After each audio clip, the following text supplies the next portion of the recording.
যেহেতু আল্লাহৰ ঘৰ এটু, গতিকে পৃথিবীৰ কোনো কথাই মনত নাথাকে তাতে যায়। আল্লাহৰ হুকুম হৈছে যাবৰ কাৰণে আজি আহিছোঁ তাকে। যদি আল্লাহ যদি পচাই দিয়ে ভালকে আলহামদুলিল্লাহ, আৰু মানে যদি হেৰিও নিয়ে পচাই দিয়ে আলহামদুলিল্লাহ। তাতে আল্লাহৰ উপাসনা আৰু আল্লাহৰ প্ৰাৰ্থনা কৰিম, বিশ্ব শান্তিৰ কাৰণে প্ৰাৰ্থনা কৰিম। আল্লাহ আমাক এইটো কাৰণে পঠাইছিল যে দুনিয়াত তোমালোকে যোৱা, মোৰ কাৰণে অলপ আমোল লৈ আহা। ভালো লাগিব বুলি ভাবছো, তাতে গ'লে তো পৃথিবীর বাকি কোনো কথাই মনত নাথাকে, যেহেতু আল্লাহর ঘর এটু, গতিকে পৃথিবীর কোনো কথাই মনত নাথাকে তাতে যায়। আমার সৃষ্টিকর্তা যিজন, সেই সৃষ্টিকর্তা তাতে যাব লাগে। আমি সৃষ্টিকর্তার যিটো ঘর আছে, এটা পৃথিৱীত এটা বনাইছে, সেইটো আমি দৰ্শন কৰিব লাগে। তেওঁলোকৰ তাৰমানে সমৰ্থ অনুযায়ী, সেইটো জৰুৰী নহয় যে সকলোৱে যাব লাগিব। যাৰ সমৰ্থ আছে, অৰ্থ আছে, সি যাব লাগিব তাতে। আৰু যাৰ অৰ্থ নাই, সমৰ্থ নাই, সি নগলেও চলিব। বহুত এক্সাইট হৈ আছোঁ। আল্লাহৰ গড় চাম আৰু আৰফাতত যাম, তীৰ্থৰ যিবিলাক বিশেষ বিশেষ ঠাইবিলাক আছে সেইবিলাক দৰ্শন কৰিম।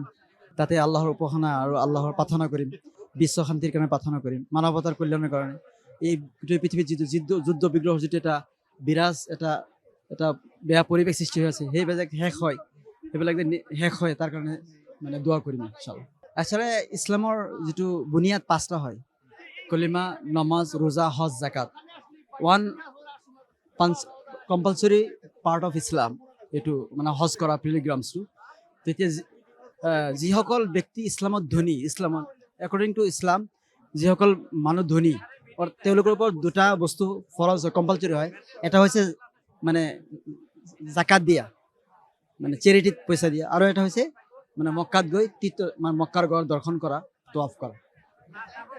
দুখীয়া মুছলমানৰ ওপৰত এইটো ফৰজ নহয়, অকল ধনী শ্ৰেণী মানুহৰ ওপৰত এইটো কম্পালচৰি হয়। বহুত ভাল লাগিছে, আল্লাহৰ হুকুম হৈছে যাবৰ কাৰণে আজি আহিছোঁ তাকে। আমাক সম্বৰ্ধনা জনাবৰ কাৰণে মাতিছে ইয়াতে। আমি হজ কৰিবৰ কাৰণে গৈ আছোঁ। হয় হয়, তাতে আমাৰ নবীজিৰ ৰোজা আছে, আল্লাহ পাকৰ ঘৰ আছে, সেইকাৰণে আমি তাতে গৈ আছোঁ। ভালো লাগে, বেয়াও লাগিছে, কাৰণ ক'ব নোৱাৰি আল্লাহৰ কথা। মালিকৰ মত যেতিয়া আহি যাব, কোনো ক'ব নোৱাৰে, গেৰেণ্টি নাই। মানে হেৰিৰ কথা, যান্ত্ৰিক বিজুতিৰ কথা। গতিকে আল্লাহ যদি পচাই দিয়ে ভালকে আলহামদুলিল্লাহ, আৰু মানে যদি হেৰিও নিয়ে পচাই দিয়ে আলহামদুলিল্লাহ। তাৰ কাৰণে আমি জেহাদ কৰিবলৈ ওলাই আহিছোঁ। গতিকে এতিয়া বৰ্তমান মানে যোৱাবাৰ মোৰ আছিল প্ৰাইভেটত যাব নোৱাৰিলোঁ, বন্ধ হৈ গ'ল। এইবাৰ মানে আল্লাহ কবুল কৰিছে, মানে পূৰা কৰি। গতিকে মই তাৰ কাৰণে ওলাই আহিছোঁ জেহাদত। আল্লাহ গেলি মানে নিজৰ মানে হেফাজতৰ কাৰণে, নিজৰ পৰিয়ালবৰ্গৰ কাৰণে আল্লাহ আমাক এইটো কাৰণে পঠাইছিল যে দুনিয়াত তোমালোকে যোৱা, মোৰ কাৰণে অলপ আমোল লৈ আহা। বাকী তাত প্ৰশ্ন হ'ব, তেতিয়া মই কি জবাব দিম? তাৰ কাৰণে আব লাগে বাধ্য। নবীৰ জেৰাত দি থাকি নবীৰ দৰবাৰত পহুচাই দিব লাগে। পূৰা আলামৰে যিমান আছে তাক পহুচাই দিব লাগে, সেইটোৱে আমাৰ কৰ্তব্য। দিনৰ কথা হৈছে কি, দিনত দায়ী, আমাক দায়ী কাৰণে পঠাইছিল আল্লাহ পাকে। 1 লাখ নবী 24,000 নবী আমাক দিনৰ বুকুত পঠাইছিলে। এইকাৰণে আমি আজি ধুনীয়াকৈ আছোঁ। যি হয় একমাত্ৰ লা ইলাহা ইল্লাল্লাহ, যি হয় আল্লাহৰ পৰা হয়, কাৰো পৰা একো নহয়। আজি দুনিয়া আমাৰ চকুৰ পৰা দেখালো কি, যিমান ভাবি আছোঁ আমি আমাৰ দুনিয়াৰ পৰা হৈয়ে থাকা বুলি, নহয়। আল্লাহ পাকে কৈছে যে মোৰ পৰা হৈ আছে। যেতিয়াকৈ মাৰ গৰ্ভত, যেতিয়া ছোৱালী গৰ্ভতে আছিলে 2 মাহ 10 দিন, তেতিয়া কোনে খানা খুৱাইছিল? ঠিক তদ্ৰূপ তেনেকুৱাকৈ ডাঙৰ হ'লে আমাক খুব নুখাব নেকি? আমি কৰ্ম খাব। যেনেকৈ চৰাই এটা মুৰ্গী এটাই খচি যেনেকৈ খাব, ঠিক আমি ডাঙৰ হ'লে তেনেকৈ খাব লাগিব। কিন্তু মা বাবাৰ অবিহনে কিন্তু নহ'ব। মাৰ ভৰিৰ তলত জান্নাত, আৰু বাবাৰ যে এটা খুঁটি। সেইকাৰণে আমি দিনৰ কাৰণে যাটো আমাৰ বেটাৰ। তাৰ কাৰণে ইনশাআল্লাহ আমাৰ ভাল লাগিছে, আৰু এতিয়া আমি যোৱাৰ পিছত আৰু ভাল লাগিব। নবী দৰবাৰ পাই যেতিয়া পাওঁ, ঠিক আছে ইনশাআল্লাহ ইয়াতে সামৰিম আমি।